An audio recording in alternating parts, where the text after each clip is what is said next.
What is going on, guys? This is Miasin, OCG metagame breakdown number 4. I'm not gonna waste any of your time. So 93 top performing decks from 17 tournaments in the span of only, I don't know, 5 days, 23, 24, 25, 26, 27. Yes, 5 days. I'm pretty good in maths. And of course, Japan and mainland China, blah blah blah. It's always the same thing. Alright, the only new card would be Chronicle Magician, which is absolute garbage, but this is the pie chart. So Phantom Knight last time was at like 31%-ish. Now it's dropped down to 20.4%, which is still number 1 by a long shot, but it's no longer like tier 0.75 or any of that bullshit. So as you can see, the majority of the Phantom Knight deck list are playing both Destiny Hero and Brave, and I guess some of them were playing Danger and Punk. Another one was playing Danger, so again, this is a completely different build. It's not what you're going to see later on. This is actually a really aggressive combo version. Same thing with the Lawn Mowing version where you're playing 60 cards. Lawn Mowing with Danger and Burning Abyss, well actually,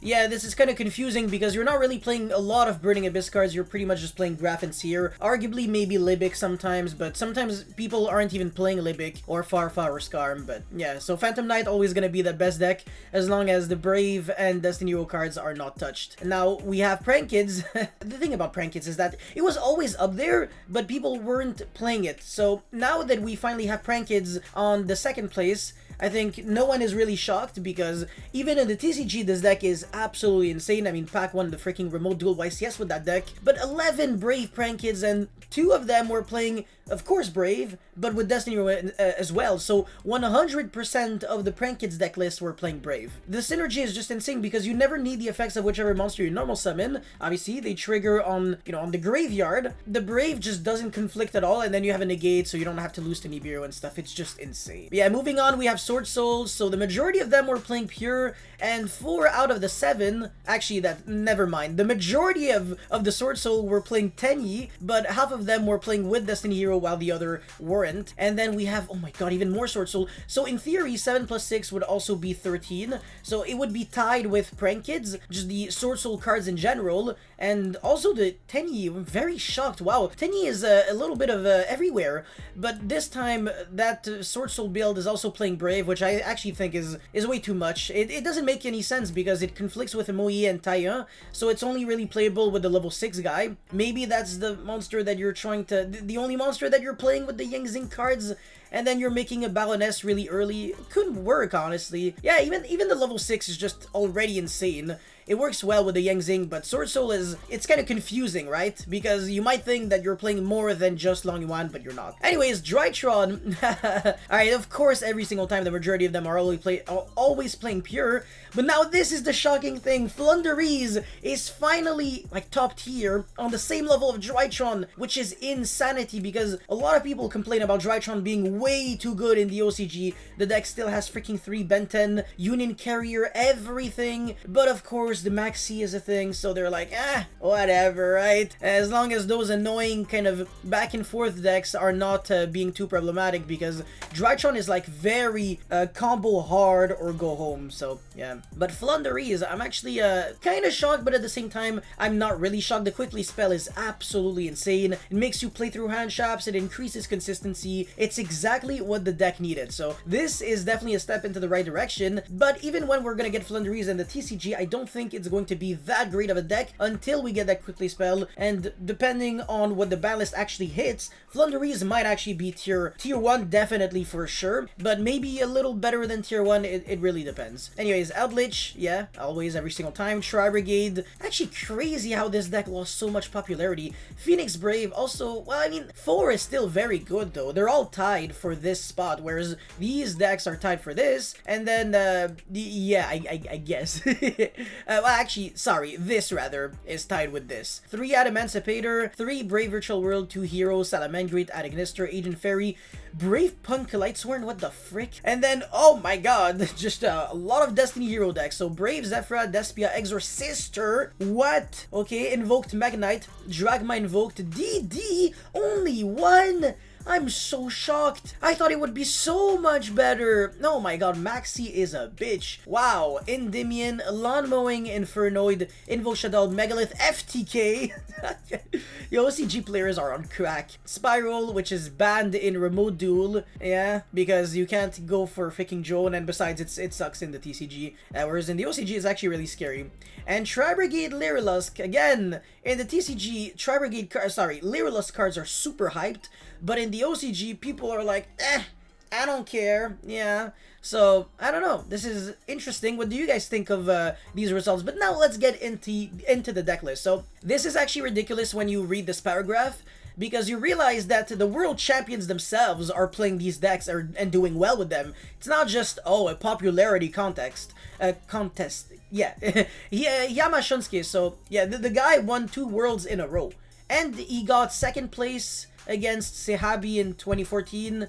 And then got top 8, top 4, and 2017. So he topped 4 worlds in a row, and 2 of them were wins. And yeah, he basically went 1st place into a 3v3 tournament with 192 participants. So that's actually a pretty nice size event. It's pretty much comparable to a regional, depending on where you live. His teammate Hasewaga Akira, I also remember this guy. I think he's the one who beat Gabe Vargas in the Swiss rounds in the Worlds 2018 with Guki. 3rd place in 2015, and then 8th place, well, top 8 in 2018, of course, when 611 again running the exact same build card for card. And they're mentioning a few things. So first of all, Foolish Burial is weird, it's redundant, it's good if you want to Foolish for the Aquamancer, but when you're trying to send Phantom Knights, you always access every single one of them in your combo, so it's kind of mediocre. Doesn't really get your engine started, because they're all once per turn anyways, so if you have like Foolish and your engine, you're screwed.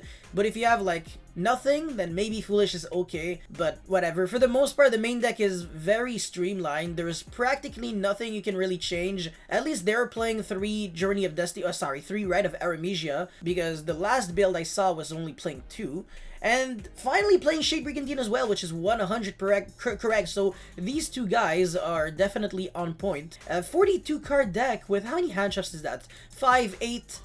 that's it. Yeah, okay, so 8 hand shops with 3 Forbidden Drop, which is like the MVP of the format, practically. Well, Maxi is always gonna be MVP, but you get the point, okay? Crossout is no longer MVP because it's a 2, and Forbidden Drop at least kind of gives you a chance to win, you know, through Scythe and stuff like that. But Shansuke, not even main decking Scythe. His balls are too big for that, so he's just side decking the Scythe with 3 Lancia and 2 Sanctum. So your Dagda is disgusting in the Brave Mirror match because you trigger it once on your turn and then one on your opponent's turn. So you have a Lancia and a Scythe set, oh my god, and then you can pop both with Phoenix Enforcer and Phoenix Enforcer and the Brave, the Break Sword summoned to Rusty Zone, and yeah, you just stop your opponent from summoning from the extra deck. Well, your opponent can't banish cards, so it's like Merry Christmas, you die regardless of what you do. Happy Land City. Apart from that, one thing that you do have to realize is this equip spell is really good. It bounces back cards your opponent controls to the hand, and it doesn't have to be a monster, it doesn't have to be a face-up card, so it's insane because it works really well with the Kaijus. And the reason why people are playing Gadarla and not Gameciel is because people are playing the Windbearer statue in Flunderies, of course. Not because of Simorg, but because you can actually normal summon it and search it with Rabina. So if you play the Wind Kaiju, you can Kaiju over the Windbearer statue, but of course with Gameciel you wouldn't be able to do that. So it doesn't really matter if it has a little bit more attack. What really is important is the fact that it's Wind attribute, and when you Kaiju your opponent in a deck that plays Brave cards, you can Kaiju him again by bouncing back your Kaiju to your hand and then going like, yeah, boom, Merry Christmas. It's basically a Lava Golem that doesn't take your normal summon. Absolutely freaking amazing. And apart from that, the extra deck is very just... it's always the same thing. No Utopic Future Draco, people are no longer trying to play that. Understand that your hand had to be so freaking good in order to end on that. And the side deck is just, oh my god, really disgusting, Jesus. Anyways, Prank Kids, yeah, Fairy, holy shit.